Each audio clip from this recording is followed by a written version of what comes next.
के किसान हरियाणा के किसान देश और विदेश में अपनी खेती के लिए फेमस है। पलवल जिले के प्रगतिशील किसान विजेंद्र दलाल उन्हीं में से एक है। वे तकनीक के साथ फूलों की खेती कर लाखों रुपए की आमदनी ले रहे हैं। हरियाणा, पंजाब व उत्तर प्रदेश के किसानों के लिए वे रोल मॉडल से कम नहीं हैं। दूर दूर से लोग उनसे जानकारी लेने पहुंचते हैं। गुलाब और ब्रासिका की करते हैं खेती। 1984 से खेती कर रहे विजेंद्र दलाल बताते हैं कि शुरुआत में तो उन्होंने परंपरागत खेती की, लेकिन धीरे धीरे जानकारी बढ़ी तो फूलों की खेती शुरू की। आज वे बड़े स्तर पर गुलाबों की खेती कर रहे हैं।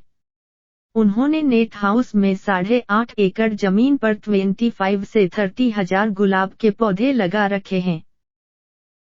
इन पर उनकी कॉस्ट लगभग 25 लाख रुपए आई। फसल आने के पहले साल 5 लाख रुपए मुनाफा लिया और अगले 4 साल तक 10 लाख रुपए मुनाफा आने का अनुमान है। जापान से बीज मंगाकर उगाया ब्रासिका। विजेंद्र दलाल ने अपने खेतों में 60 दिनों तक न मुरझाने वाला फूल ब्रासिका भी उगाया था। इसका बीज उन्होंने जापान से मंगाया था। यह फूल 2 महीने तक खराब नहीं होता। फूल की चमक भी मेहमानों को आकर्षित करती है। इसकी खेती करके किसान 1 एकड़ भूमि में 10 लाख रुपए तक की आमदनी ले सकता है।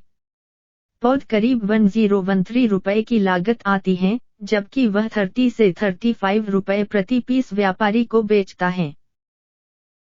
परिवहन अन्य खर्चों को हटाने के बाद किसान को प्रति एकड़ न्यूनतम 10 लाख रुपए की आय होती है।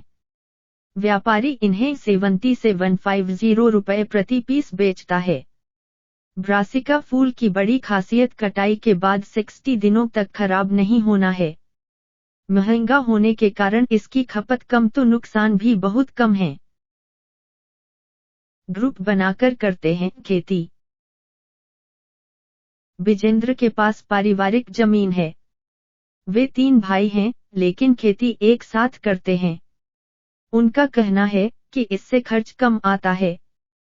सामूहिक प्रयास से काम भी बंट जाता है और ज्यादा जमीन में पैदावार भी अधिक आती है। इसी तरह वे दूसरे किसानों के साथ मिलकर भी खेती कर रहे हैं और अच्छा मुनाफा कमा रहे हैं।